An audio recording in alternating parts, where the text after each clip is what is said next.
किसान साथियों राम राम। आशा और उम्मीद करता हूं कि आप सब ठीक ठाक हो। साथियों, आज हम संपूर्ण रूप से सरसों के ऊपर चर्चा करने जा रहे हैं। सरसों के भाव और फंडामेंटल के ऊपर चर्चा करने जा रहे हैं। सरसों की फसल और किसान के ऊपर चर्चा करने जा रहे हैं और सरसों की बिजाई के ऊपर प्रकृति की मार पर चर्चा करने जा रहे हैं। साथियों, ये चर्चा क्यों जरूरी है? यह इसलिए जरूरी है कि किसान को हर जिनिस के बारे में सावधान और सचेत रहना अति आवश्यक है। इसी बारे में आपको बताना और समझाना और जागरूक करना चाहता हूं कि आप मेरे द्वारा बताई गई बातों के ऊपर थोड़ा ध्यान दें। हम सरसों के भाव और फंडामेंटल पर चर्चा करें उससे पहले मैं एक बात आपको बता देना चाहता हूं कि बहुत से किसानों के मेरे पास फोन आ रहे हैं। आज अलवर से भी 3 किसानों के फोन आए। क्यों आए? वो उन किसानों का कहना है कि सरसों की जड़ काली हो रही है, सरसों के जो तना जो जमीन के साथ जुड़ा हुआ है वो सफेद होकर खत्म हो रहा है और ताऊजी आधे खेत खाली हो चुके हैं।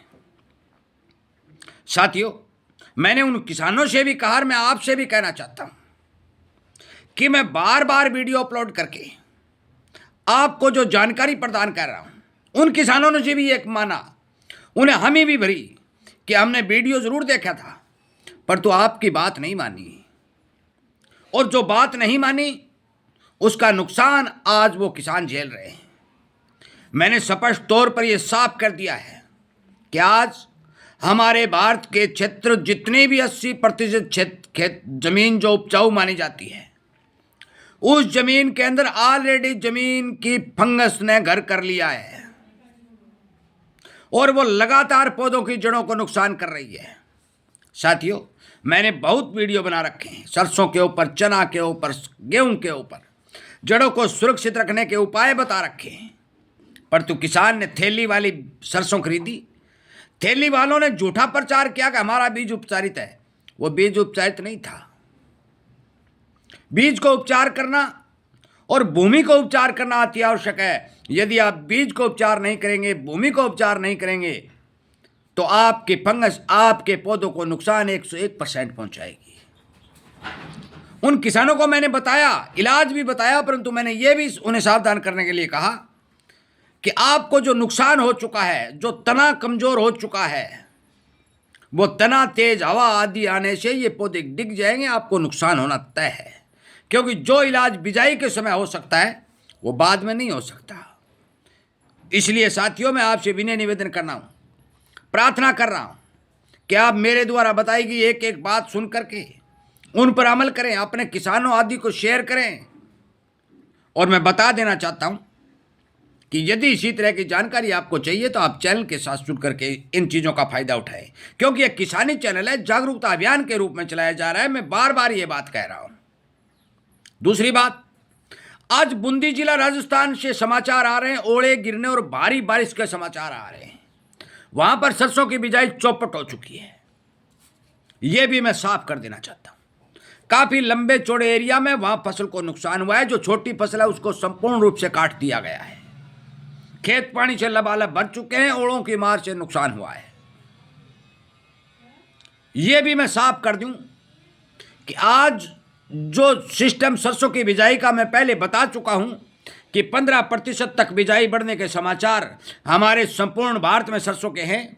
बस लास्ट हो तो 10% बढ़ने की संभावना तो 10% है, परंतु ज़्यादा से ज़्यादा 15% बिजाई बढ़ेगी। क्योंकि कल ही मैंने बहुत बड़े राजस्थान के एरिया का दौरा करके इस बात का सर्वे किया और तमाम लोगों ने ये जानकारी दी कि हमने चना की बुआई की है। खेतों में भी मैंने देखा कि चना की बुआई ऑलरेडी लोगों ने की है, परंतु कुछ खेतों के अंदर जो मूंग के खेत खाली हुए उनमें सरसों की बिजाई थोड़ी बढ़ी है। ज़्यादा कोई सरसों की बिजाई बढ़ने का कोई भी समाचार कहीं से नहीं मिल रहा है। अब बात करते हैं भाव की। साथियों, भाव इस हफ्ते आज ही 25 और 30 रुपए की बढ़त के साथ देखे जा रहे हैं। 2 रुपए की सरसों के तेल के अंदर तेजी देखी जा रही है। और यह बात मैं स्पष्ट साफ कर दूं, NCCF जो सरकार की इकाई है जो सरसों का स्टॉक रखती है, उसका सारा का सारा स्टॉक 6201 रुपए के अंदर बिक चुका है। अब एफेड के पास थोड़ा बहुत माल रहा है, वह वो भी महीने 20 दिन में कट करके सरकार के हाथ सरसों के रूप में खाली हो जाएंगे। बात फंडामेंटल की और बाजार के जानकारों की करना चाहता हूं।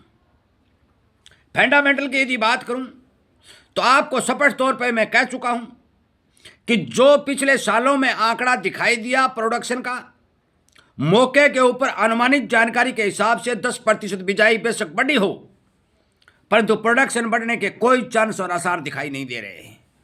क्योंकि जब तक मरगोजा नामक इस बीमारी का इलाज नहीं होगा तब तक सरसों का प्रोडक्शन बढ़ने के कहीं कोई चांस दिखाई नहीं दे रहे।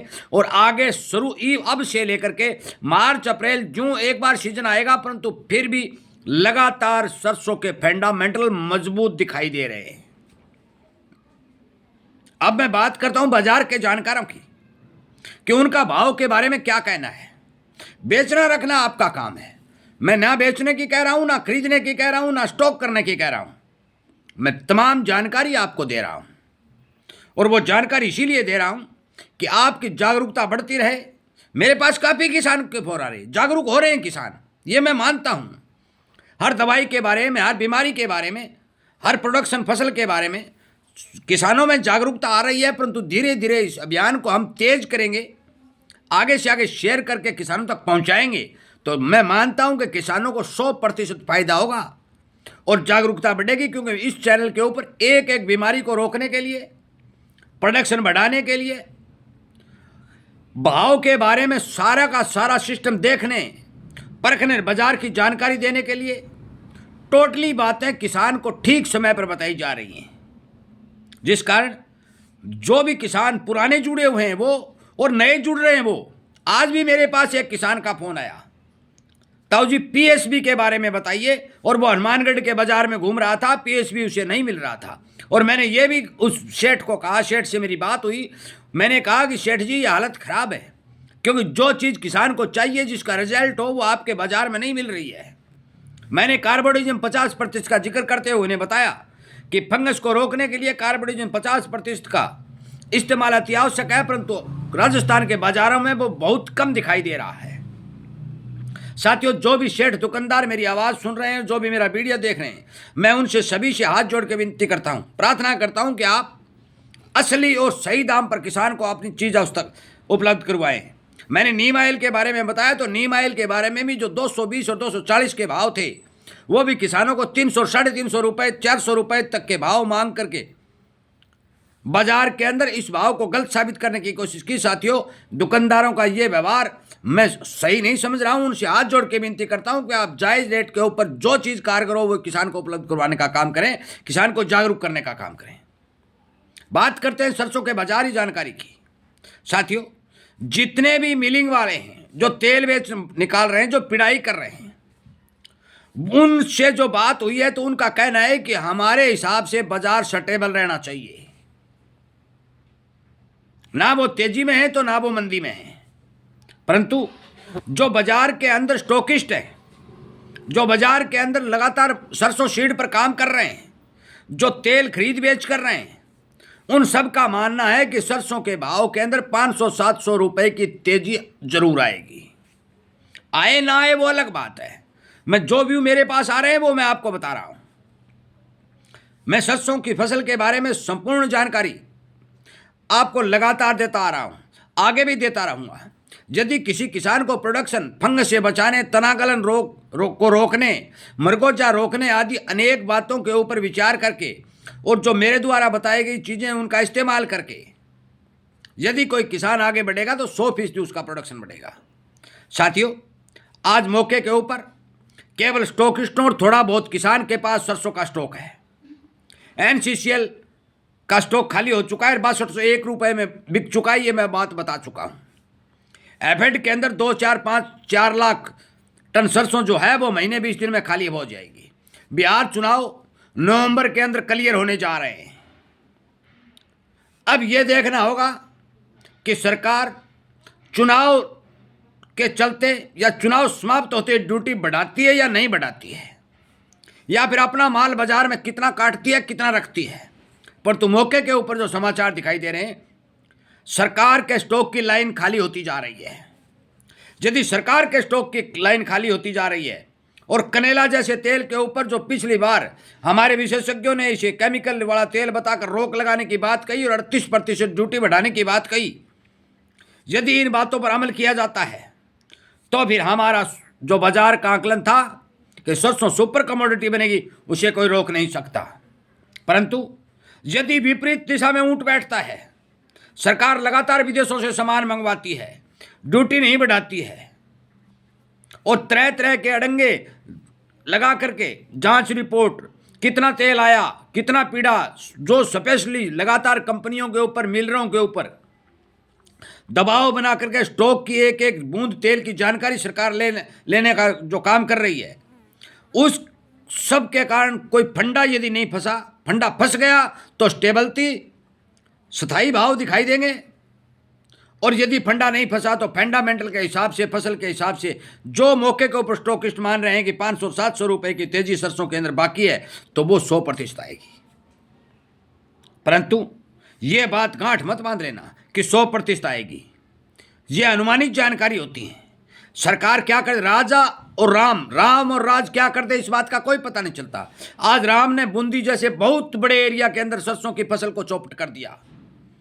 और आपको पता है कि पिछले दिनों जो मॉनसून का सिस्टम चला, कोई विशेषज्ञ ये बात नहीं कह रहा था कि इतनी भारी भरकम नुकसान होगा, और हुआ, क्योंकि प्रकृति को कोई पकड़ नहीं सकता।